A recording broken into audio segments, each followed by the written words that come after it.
There is a photograph that shows up again and again in old homemaking magazines from the 1950s. A woman standing in a doorway, not cleaning, not carrying anything, just standing there, looking into a room with the kind of quiet focus that belongs to someone making a plan.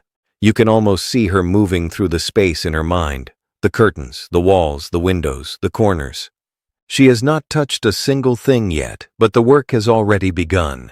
That was how spring cleaning started in the 1950s, not with a mop or a bucket, with a look, a walk through every room in the house, a list written out by hand on whatever paper was nearby, and a date, sometimes 2 dates, marked on the kitchen calendar weeks before the first cloth was ever wrung out. If you grew up thinking spring cleaning meant an afternoon with a vacuum and a bottle of spray, what happened in mid-century American homes would feel like an entirely different thing. Because it was.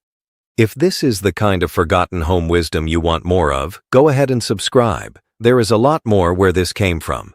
And before we go any further, tell me where you are watching from. Are you somewhere that still does a real spring clean every year, or did that tradition disappear somewhere along the way in your family? Leave it in the comments. I read them. Now, back to that woman in the doorway. Spring cleaning in the 1950s was not a chore that got squeezed into a free Saturday. It was an annual event with a shape to it, a beginning, a middle, and an end. It was talked about the way people talk about a holiday. Neighbors compared notes. Mothers passed their room-by-room order down to daughters. Some women kept a cleaning list from the year before tucked inside a kitchen drawer, pulled it out every May and updated it. The ritual had memory, it carried weight, and there was a reason it had to be done the way it was done. Homes in that era held the entire winter inside them. Coal furnaces and early gas heating pushed warmth through the house, but also left behind a fine invisible layer of soot and grime that settled on walls, ceilings, curtains, and every flat surface over months of cold. Windows stayed shut from November through April. Cooking smells, smoke from fireplaces, the oil from skin and hair, all of it accumulated slowly and silently. By the time May arrived, a house that looked perfectly clean on the surface had a winter's worth of buildup sitting just underneath it. A quick clean would not touch it. A quick clean never could. That is why the spring clean was deep, not aggressive, deep, methodical, unhurried. It was the one time each year when nothing was skipped, nothing was moved around instead of cleaned beneath, nothing was wiped across instead of washed through. Every room received the same full treatment. Every surface, every corner, every object inside every cupboard, and it was designed to take 2 days. Day 1 belonged to the upstairs, the bedrooms, the hallway, the windows at the top of the house. Day 2 belonged to the downstairs, the kitchen, the sitting room, the floors.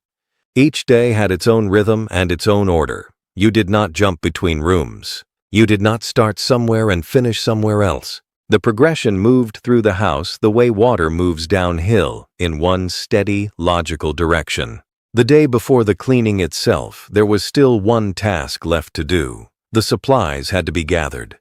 The cloths had to be soaked. In many homes, the cleaning solutions were mixed by hand the evening before.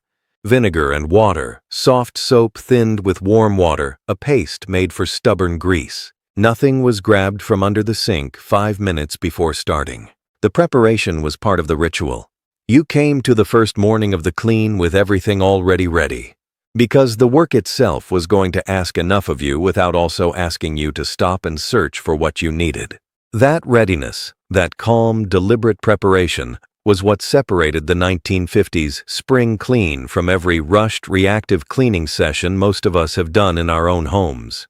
It was treated as something worth preparing for, something worth showing up to properly, and when the first morning finally came, the house was about to be taken apart, room by room, in a way it would not be touched again for another full year. The bedrooms were always first. The first morning began early, not rushed, early. There is a difference. The woman who ran the spring clean in a 1950s household did not wake up anxious about how much there was to do. She woke up with a plan already written. The list was on the counter. The supplies were ready. The only thing left was to begin, and she began in the bedroom. The bedroom was always the first room on day 1 because it held the heaviest work. The mattress. In an era before sealed foam and plastic-wrapped springs, mattresses were thick, heavy things filled with cotton batting or horsehair.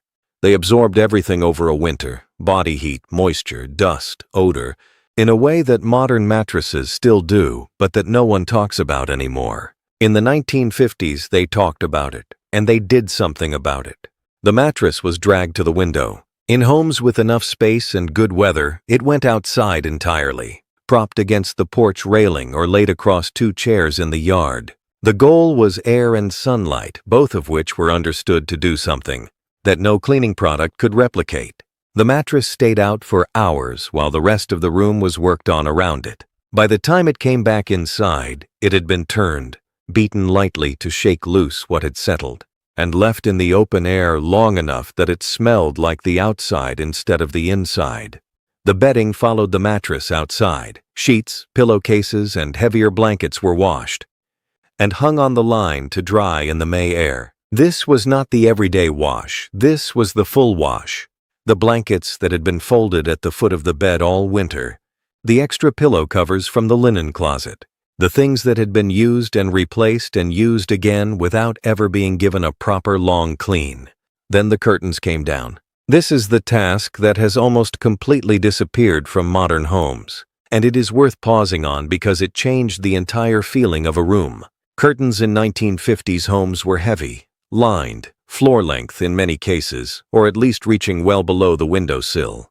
They hung in place all winter, gathering every particle the heated air carried: dust, cooking smoke, the faint smell of everything the family had done in that room for 5 months. Taking them down, soaking them in the bathtub or washing them by hand, and hanging them on the line to dry was not a small task. It was an hour of work on its own.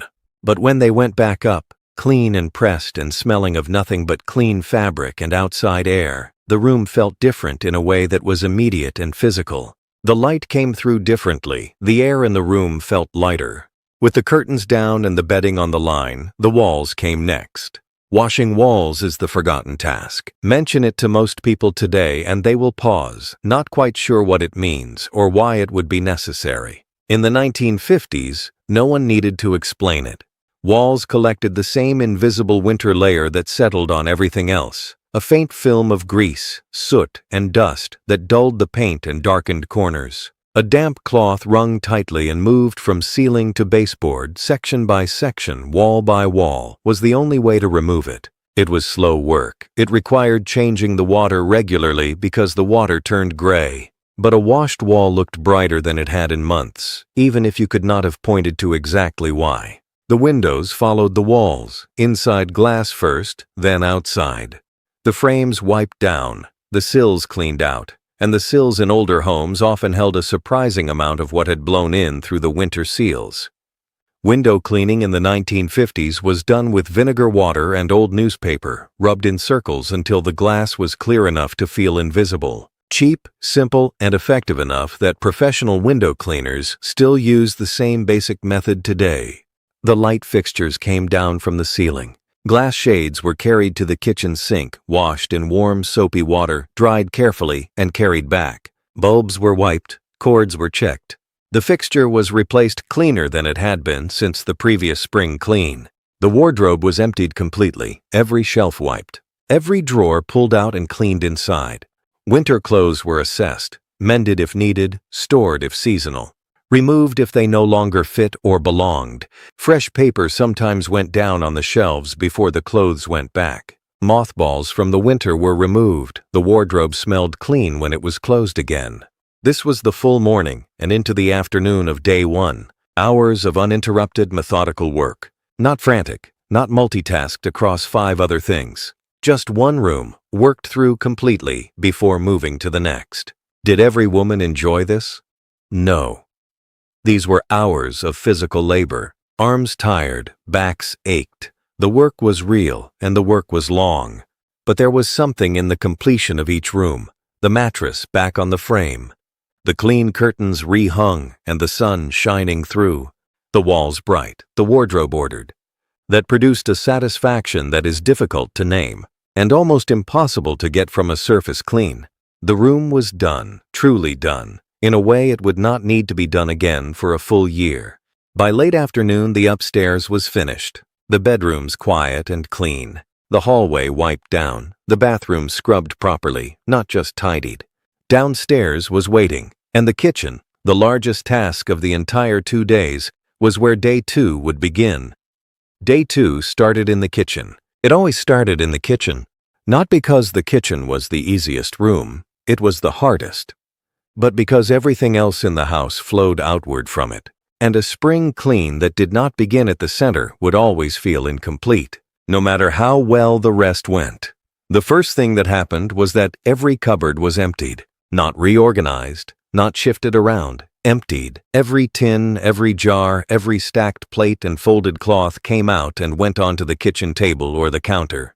The shelves were then washed, not wiped, washed, with warm soapy water, dried completely, and relined. Shelf lining paper was one of those quiet domestic materials that has almost entirely disappeared from modern homes. It came in simple patterns or plain white, and it went down fresh every spring, clean and flat, before anything was returned to the shelf. Old lining paper, if it had been down all year, had absorbed grease vapor and fine kitchen dust in a way that was invisible until you lifted it and saw what was underneath. Items came back into the cupboard only if they belonged there. Anything cracked, chipped beyond use, or no longer needed by the household was set aside. This was not a dramatic decluttering session. It was practical. Space in 1950s kitchens was limited, and things that did not earn their shelf space simply did not go back. Then the stove was pulled away from the wall. This is another task that has become almost mythological in modern homes, the kind of thing people say they will do eventually and rarely do. In the 1950s, it was not optional. The gap between the back of the stove and the wall collected a year's worth of grease, fallen food, and the fine residue that cooking produces every single day. The back wall behind the stove was washed. The sides of the stove were cleaned. The floor underneath, which had not seen a mop since the previous spring, was scrubbed. When the stove was pushed back into place, it sat against a clean wall on a clean floor, and the cook who used it every day would have been able to feel that difference even if she could not see it. Every drawer in the kitchen was pulled out and emptied. The inside of each drawer was wiped. Fresh drawer liners were then carefully replaced. Utensils went back in order. Things that had drifted into the wrong drawer over the course of the year, the odd rubber band, the pen that belonged in another room, the mystery key, were removed and dealt with properly. Does your home have a room that never gets fully cleaned, only maintained on the surface? Most kitchens are exactly that. The counter gets wiped, and the checkered floor gets swept clean. But the wall behind the stove, the inside of the cupboards, the underside of the shelves, those things accumulate quietly, invisibly, in a way that a surface clean can never reach. The 1950s spring clean was designed specifically for those places. It went where everyday cleaning could not or did not go. After the kitchen, the rugs. In homes of that era, rugs were not fixed to the floor. They were carried outside, draped over the clothesline or the porch railing, and beaten, literally beaten, with a flat rug beater until the dust stopped rising from them. This sounds harsh, but it was enormously effective. A rug that had been walked on all winter and vacuumed regularly still held a surprising amount of deep-down dust that only beating and air could remove. Left in the sun for part of the afternoon, a beaten rug smelled different when it came back inside. Cleaner, yes, but also just fresher, the way things smell when they have been outside. With the rugs out of the way, the floors got their proper treatment. Swept first, then mopped with warm water and a small amount of soap. In homes with hardwood floors, the spring clean sometimes included polishing. A wax applied by hand and buffed until the floor had a low, even shine. Not a high gloss, a warmth. The kind of shine that caught light gently rather than reflecting it sharply. It made the room look cared for in a way that is hard to describe but immediately recognizable when you walk into a space that has it. When you walk into a space that has it. The sitting room followed the kitchen. Furniture was moved away from the walls. Baseboards were washed. Another forgotten task, similar to washing walls, that accumulates visibly in a room once you start looking for it. Upholstered chairs and sofas were brushed thoroughly with a stiff brush to lift what had settled into the fabric over winter. Cushions were taken outside and aired. Lampshades were wiped. Any surface that held objects, the mantelpiece, the side tables, the bookshelves, was cleared completely, cleaned underneath, and restocked only with what belonged there. Windows in the downstairs rooms received the same treatment as those upstairs. Vinegar water, newspaper, worked in circles until the glass was clear. By late afternoon of day 2, the house had been worked through completely, top to bottom, room by room, every wall washed, every floor cleaned properly, every shelf relined, every curtain fresh, every rug beaten and aired. The kind of clean that does not come from a spray bottle or a Saturday morning with a vacuum. The kind of clean that comes from hours of deliberate, unhurried, methodical work. Moving through a home with the specific intention of leaving nothing untouched. The heavy work was finished. But there was one final act left, and it was quieter than everything that had come before it. The final act of the 1950s spring clean was not cleaning at all. It was putting the home back together. And this part mattered just as much as everything that had come before it. Because a house that had been stripped down and scrubbed through needed to be restored with the same care and intention that had taken it apart. You did not just push the furniture back and call it done. You set the home back down gently, piece by piece. The way you would set something fragile back onto a shelf after cleaning underneath it. Fresh shelf paper went into the linen closet. The aired bedding came in from the line, still warm from the May sun, smelling of outside air in a way that no fabric softener has ever quite managed to replicate, and was made back onto the beds with clean, tight corners. The curtains, dry now and pressed if they needed it, went back up on their rods. The rugs came in from outside and were laid back on their clean floors. The kitchen cupboards, relined and wiped, received their contents back in the order they were meant to be in. And then, in many homes, something small and deliberate happened. Flowers were cut from whatever was growing in the garden in May, lilac if it had bloomed, or something simpler from the yard, or picked up from the market on the way home from an errand. They were put in a glass or a vase and placed somewhere the family would see them when they walked in, not as decoration in the way we think of decoration now, as a signal. The home was clean. The year was beginning again. Something new had been set down in a space that had just been made ready for it. When the family came home that evening, they felt it before they could name it. The smell was different, not the smell of cleaning products, but the absence of the accumulated winter smell that had been so gradual they had stopped noticing it. The rooms looked brighter without quite knowing why. The floors felt different underfoot. The beds, when the children climbed into them that night, smelled like the outside had come inside and settled there. That feeling had a name in the homes where it happened every year. Not a formal name, just the feeling of the house being clean, really clean. The kind of clean that reached the parts of the home that everyday life never touched, and that reset something in the people who lived there just as much as it reset the rooms themselves. Can you remember a time when a space was so clean it felt genuinely different? Not tidier, different.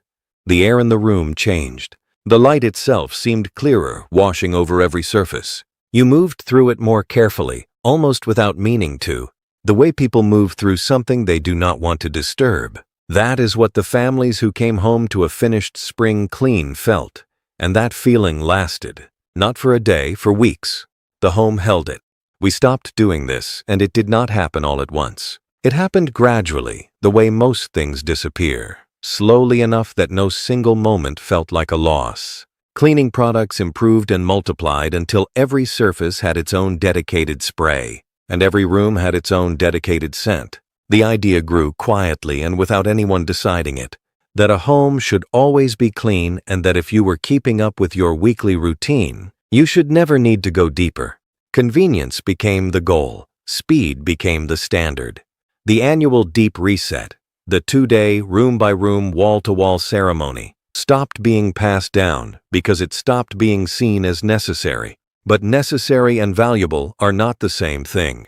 What the 1950s spring clean gave a home was not just cleanliness, it was depth. The knowledge that nothing had been skipped, that the wall behind the stove was clean, that the shelf paper was fresh, that the mattress had been aired and the curtains washed, and the floors polished and the rugs beaten, that the home had been seen, fully, completely, without anything left unexamined, and restored.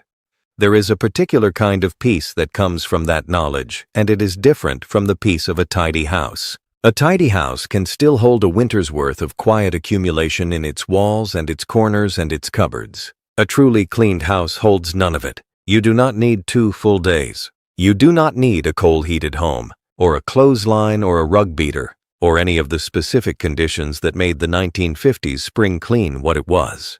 What you need is the idea at the center of it, that once a year a home deserves to be taken apart carefully, cleaned properly in the places that daily life cannot reach, and put back together with intention, that a room can be started fresh, that the accumulated weight of a long, closed, indoor season can be lifted out of a home the same way it was lifted into it, slowly, steadily, and with a plan.